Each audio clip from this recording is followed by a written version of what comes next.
যদি আমি আপনার কোনো ক্ষতি করি? মেয়েটি বোধহয় হাসলো। হাসির কি বললাম? এই আপনি হাসছেন কেন? হাসির মতো তো কিছুই বলিনি। মেয়েটি বলল, আপনি বোকার মতো কথা বলেন। মানুষ এতটাও অকৃতজ্ঞ নয় যে যে তার জীবন বাঁচিয়েছে তার ক্ষতি করার চিন্তা করবে। বাহ, চমৎকার কথা বলেছে তো মেয়েটা। আপনার বুদ্ধি আছে বলতে হবে। মেয়েটি বলল, এতটুকু বুদ্ধি নিয়ে চলতে হয়। যাই হোক, এখন বলুন, বলদের মতো মরতে যাচ্ছিলেন কেন? আরে মেয়েটা তো আজব, আমাকে বলদ বলল।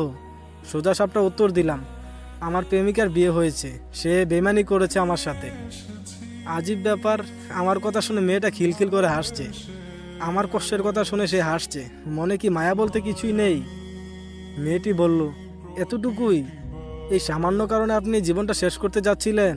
আমি মিষ্টি চাঁদের দিকে তাকিয়ে দীর্ঘ একটা শ্বাস ছেড়ে বললাম, আরও কারণ আছে। সে আমার বড় ভাইকে বিয়ে করেছে, আর পরিবারের সবার কাছে আমি অবহেলার পাত্র। মা বাবা জানতো আমাদের সম্পর্কের বিষয়টা, তারপরেও তারা বিয়েটা আটকায়নি। আমার